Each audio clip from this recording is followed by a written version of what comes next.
এই ফকির মিসকিনদের সাথে তোমরা কি আচরণ করো? ভালো আচরণ করো।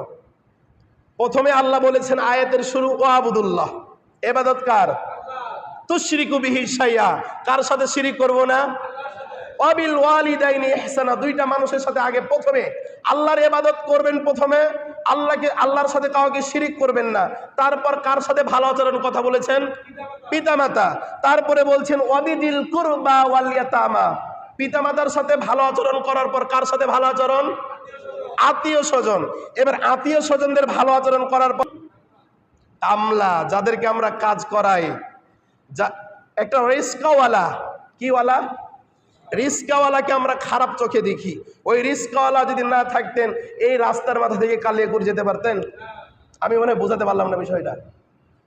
প্রতিটা ব্যক্তি মানুষ, প্রতিটা মানুষ এই পৃথিবীতে এসেছেন তার নিজের ব্যক্তিত্ব অভিজ্ঞতা নিয়ে আল্লাহ পৃথিবীতে তাকে তৈরি করেছেন। ওই রিস্কাওয়ালা রিস্কা চালাতে পারে, আমার মতন ইব্রাহিমকে রিস্কা চালাতে পারবে?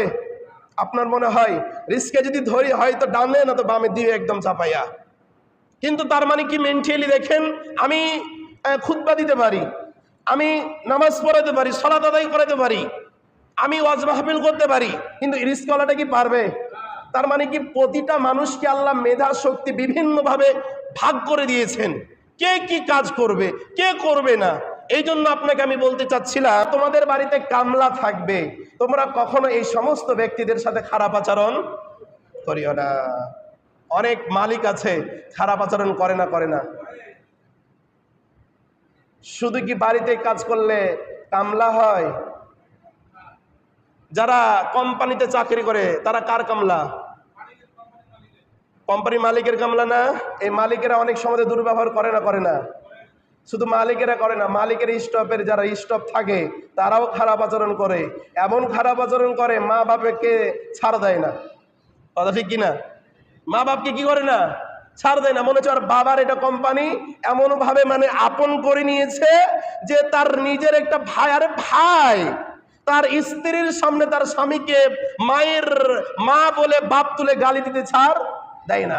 অনেক ব্যক্তিরা আছে স্ত্রীও চাকরি করে, স্বামীও কি করে? চাকরি করে। একই ফলরেই হয়তো পড়েছে তারা। এমনও অবস্থা যে তার স্ত্রীর সামনে তার স্বামীকে বকা দেয়, স্বামীর সামনে আবার কাকে বকা দেয়? স্ত্রীকে বকা দেয়। আপনাকে গালি দিতে বলেছে কে? আল্লাহ বলেছে? গালি ছাড়া কি কাজ করিয়ে নেওয়া যায় না? রাসূলুল্লাহ সাল্লাল্লাহু আলাইহি ওয়াসাল্লাম গোটা জাহানের বিশ্ব নেতা, তিনি কোনোদিন মুখ দিয়ে কখনো ফাহিশা কথা বের করেছেন? আপনি আমি করি কেন? সুন্দর মানুষকে সুন্দর কথা বলে যতটুকু কাজ করিয়ে নেওয়া যায়, আমার বিশ্বাস অশ্লীল ফাহিশা কথা বলে তাকে ততটুকু কাজ করিয়ে নেওয়া যায় না। এই জন্য আল্লাহ বলছেন, ও দুনিয়ার মানুষ তোমরা শোনো, তোমরা তো তোমাদের আত্মীয় স্বজনদের সাথে ভালো আচরণ করবা। তোমাদের যারা আশেপাশের ফকির মিসকিন রয়েছে তোমরা তাদের সাথে কি আচরণ করিও? ভালো আচরণ। যদি তোমার কাছে একজন ব্যক্তি হাত পেতে দেয়, কি পেতে দেয়? বাবা আমাকে 10টা টাকা দাও, আমি কোনো খাবার খেয়েনি।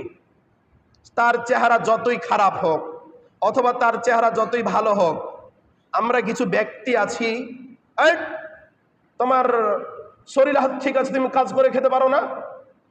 কি করে খেতে পারো না? কাজ করে খেতে পারো না, তোমাকে ভিক্ষা করতে হবে কেন? এ কথা কি আমার দ্বারাতে বলা এটা শোভনীয়? এটা কি আপনি বলতে পারবেন? আরে ভাই,